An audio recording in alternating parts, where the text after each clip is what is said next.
Hello student, स्वागत है आपका हमारे यूट्यूब चैनल मैथ इंडियंस में। कक्षा 11 गणित में इस समय हम लोग छठा चैप्टर पढ़ रहे हैं, रैखिक असमीकाएं।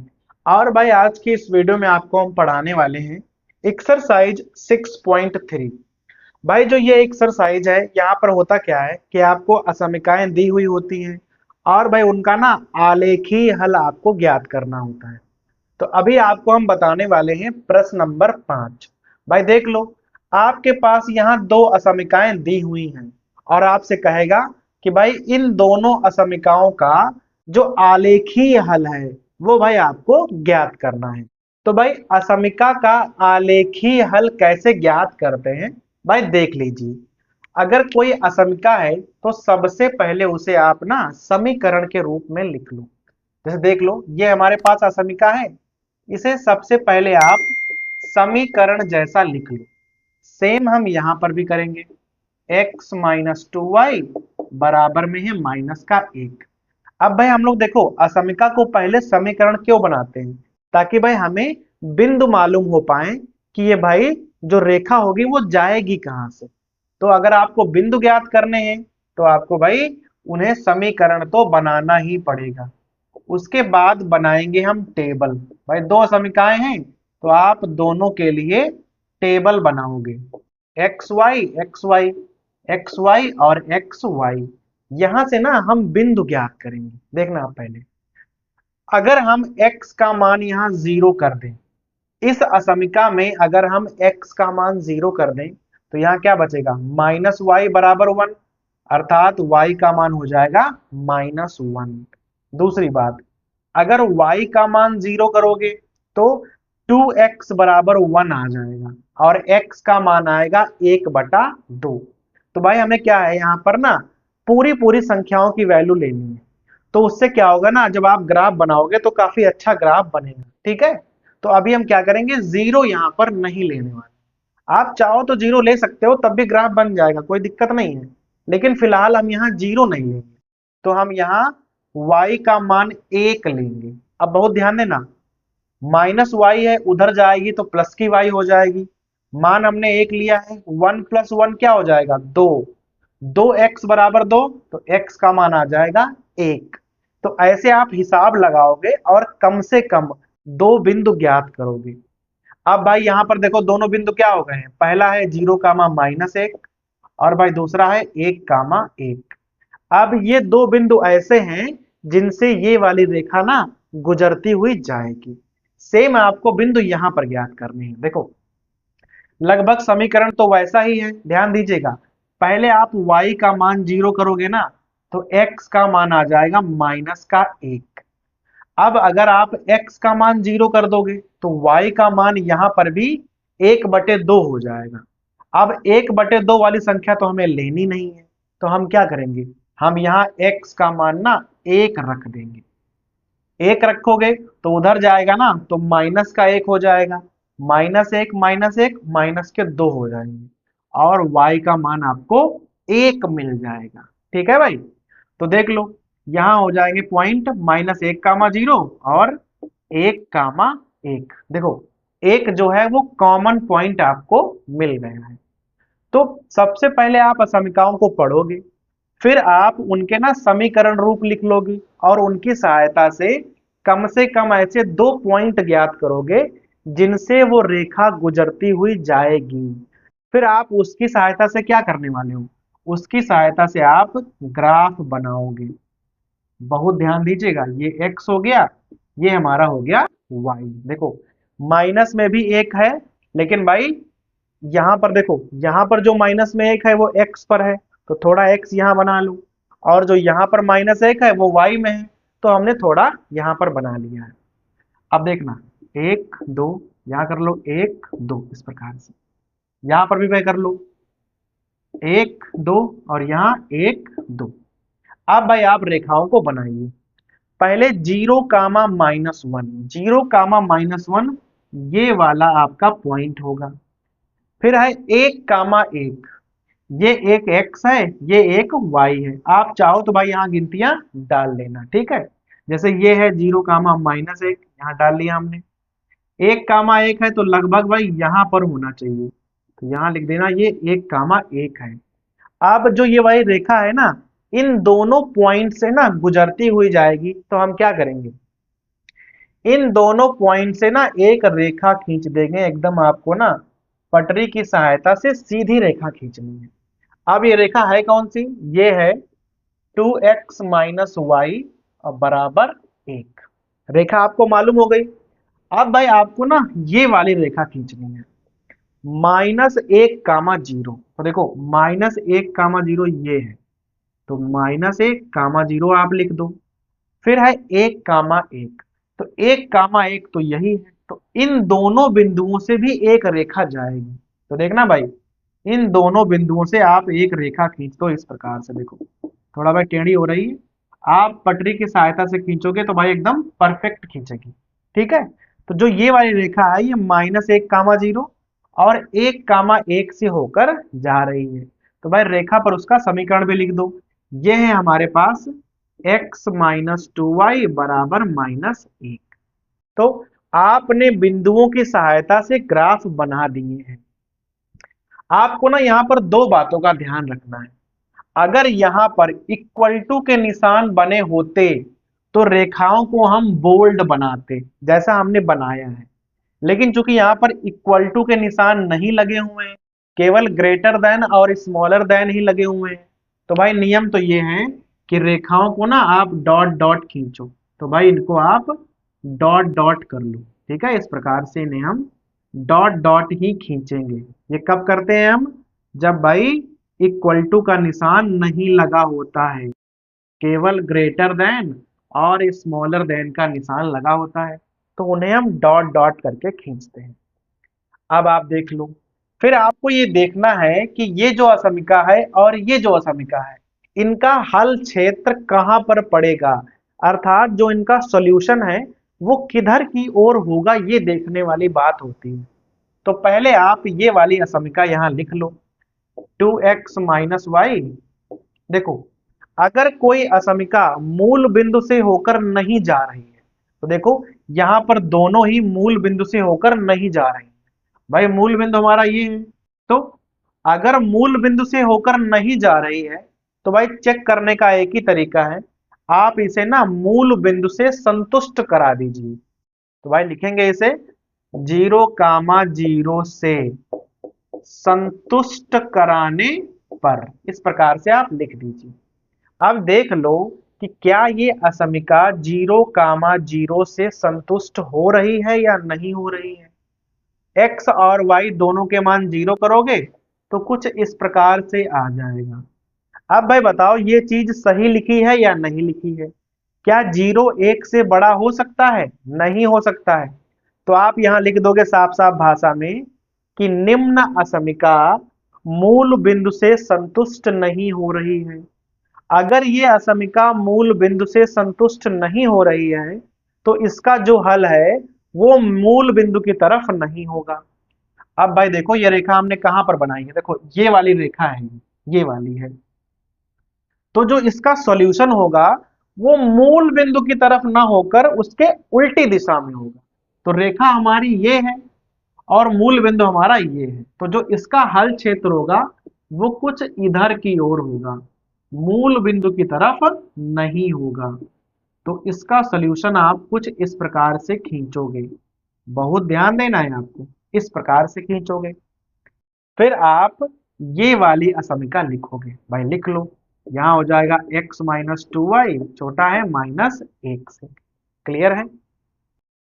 अब इसे आप संतुष्ट कराओ मूल बिंदु से। सेम भाषा आप यहां पर लिखोगे, लिखोगे कि असमिका को 0, 0 से संतुष्ट कराने पर, तो भाई मान कर दोगे 0, तो इस प्रकार से आ जाएगा। अब बताओ क्या 0 जो है वो -1 से छोटा है, नहीं, 0 जो है वो माइनस की संख्याओं से बड़ा होता है। तो ये वाली असमिका भी मूल बिंदु से संतुष्ट नहीं हो रही। तो आप यहाँ साफ साफ लिखोगे कि ये असमिका भी मूल बिंदु से संतुष्ट नहीं हो रही है, अतः इसका हल क्षेत्र मूल बिंदु की तरफ नहीं होगा। तो देखो ये वाली हमारी असमिका है, ये वाली, तो इसका जो हल क्षेत्र है वो मूल बिंदु की तरफ ना होकर उसकी उल्टी दिशा में होगा। तो इसका जो हल क्षेत्र है वो इधर की ओर होगा, ऐसे। बहुत ध्यान देना है, ये इधर की ओर बनेगा, ऐसे बनाओगे आप।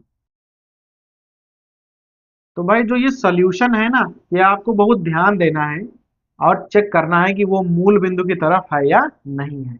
तो उसका बना उधर की ओर, इसका बना इधर की ओर। अब हमें ये देखना है कि भाई दोनों असमिकाओं का कॉमन सॉल्यूशन कहाँ पे मिल रहा है, ऐसा क्षेत्र कौन सा है जो दोनों में आ रहा हो। तो भाई देख लो, दोनों में केवल ये वाला क्षेत्र मिल रहा है आपको। ये वाला जो एरिया है, ये वाला ऐसा एरिया है जो भाई आपको दोनों में मिल रहा है।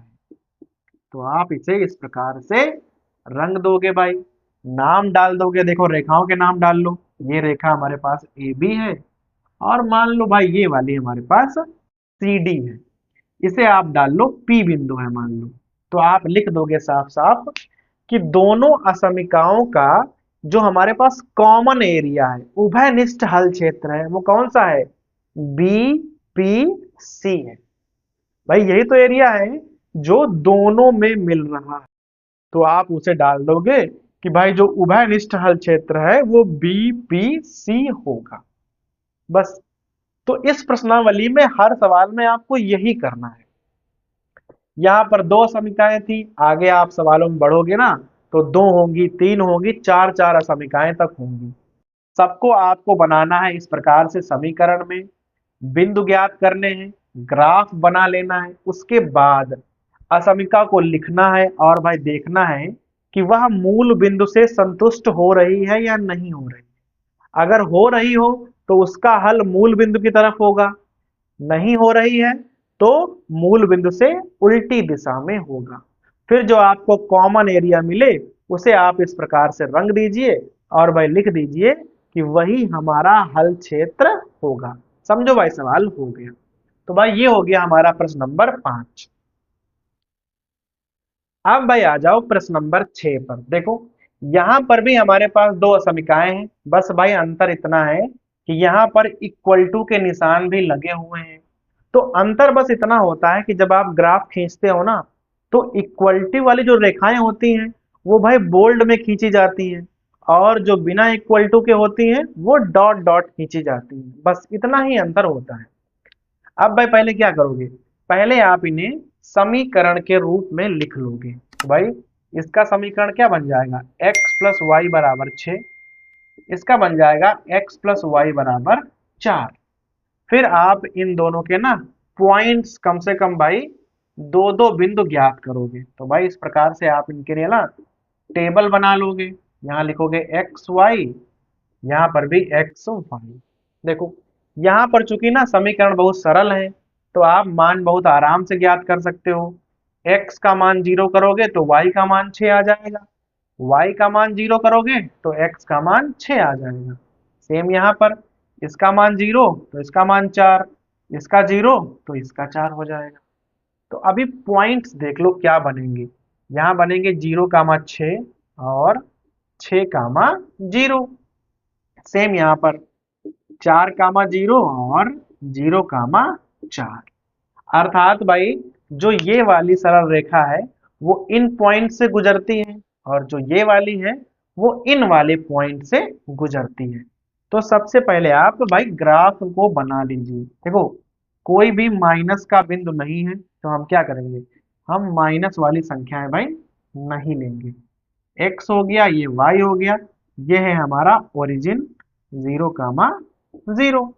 अब देखिएगा हाईएस्ट है 6 संख्या, तो भाई बना लो।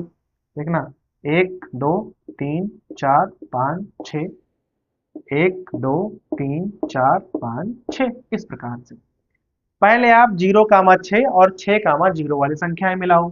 तो भाई ये हो गया हमारा 6 कामा 0, और ये हो गया हमारा 0 कामा 6।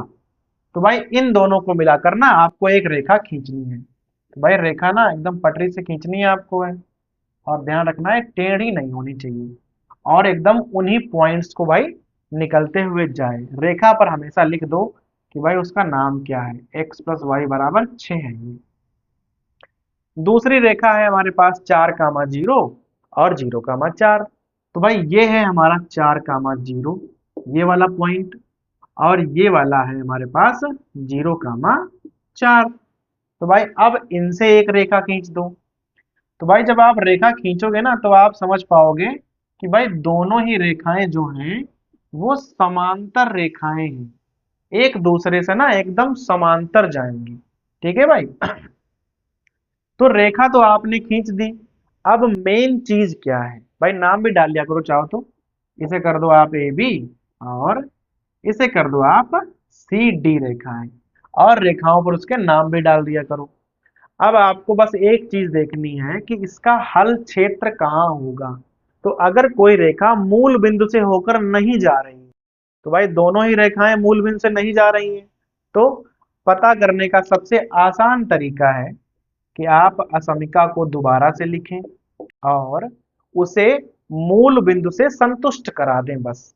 तो लिखोगे 0, 0 से संतुष्ट कराने पर x और y का मान 0 रख दें, और भाई चेक कर लो कि क्या ये चीज सही लिखी है या नहीं लिखी है। तो भाई ये चीज तो सही लिखी हुई है। तो इस जो हमारी भाई ये चीज जो है ना, इसका हल क्षेत्र जो है वो मूल बिंदु की तरफ होगा। क्यों? क्योंकि ये मूल बिंदु द्वारा संतुष्ट हो रही है। तो जो हमारी ये वाली रेखा है, बड़ी वाली जो दूर खींची गई है, इसका हल क्षेत्र मूल बिंदु की तरफ होगा।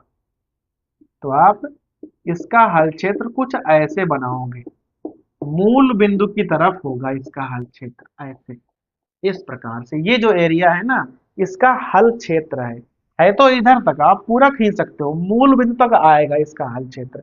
मेन बात तो ये है। फिर आप यहाँ पे आ जाओ, यहाँ है x प्लस वाई, और बड़ा है बराबर है 4। इसको आप कराओ 0, 0 से संतुष्ट करा दो भाई। तो यहाँ पर मान रखोगे तो इस प्रकार से वैल्यू आ जाएगी। अब बताओ, क्या जो 0 है वो 4 से बड़ा होता है? नहीं होता है। तो भाई ना ही बड़ा होता है ना ही बराबर होता है। तो जो ये वाली असमिका है, ये मूल बिंदु से संतुष्ट नहीं हो रही है। नहीं हो रही है तो जो इसका हल है वो मूल बिंदु की तरफ नहीं होगा, अर्थात उसकी उल्टी दिशा में होगा। तो जो ये रेखा है इसका हल क्षेत्र उधर की ओर होगा, मूल बिंदु की तरफ नहीं होगा, उसके जस्ट उल्टी दिशा में होगा। इस प्रकार से आप इसका हल क्षेत्र भाई बनाओगे, जैसे कि भाई हमने बना दिया है। फिर आपको ये चीज भाई ढूंढनी होती है कि दोनों में कॉमन एरिया कौन सा है। तो देखो, इसका हल क्षेत्र नीचे की ओर, इसका हल क्षेत्र ऊपर की ओर। तो जो ये बीच वाला एरिया है, ये वाला, ये इसका उभयनिष्ठ क्षेत्र होगा। तो आप भाई लिख दोगे कि ए बी डी सी, ये जो बीच का एरिया है ये हमारा उभयनिष्ठ हल क्षेत्र होगा। किसका भाई? इनका और इनका। क्योंकि उसका नीचे की ओर है, इसका ऊपर की ओर है, तो जो बीच का एरिया है वो दोनों में आ जाएगा, और जो एरिया दोनों में आता है वही उभयनिष्ठ हल क्षेत्र माना जाता है। समझ में आ गया भाई? तो मेन है, आप ये टेबल बना लो, यहां से पॉइंट्स निकालो, ग्राफ बना लो, उसके बाद देखो कि संतुष्ट हो रही है या नहीं हो रही है। हो रही हो तो मूल बिंदु की तरफ, नहीं हो रही हो तो मूल बिंदु से उल्टी तरफ रंग दो। कॉमन एरिया ढूंढो और भाई बता दो लिख के कि कौन सा एरिया जो है हमारा कॉमन एरिया है। समझो आपका सवाल हो गया।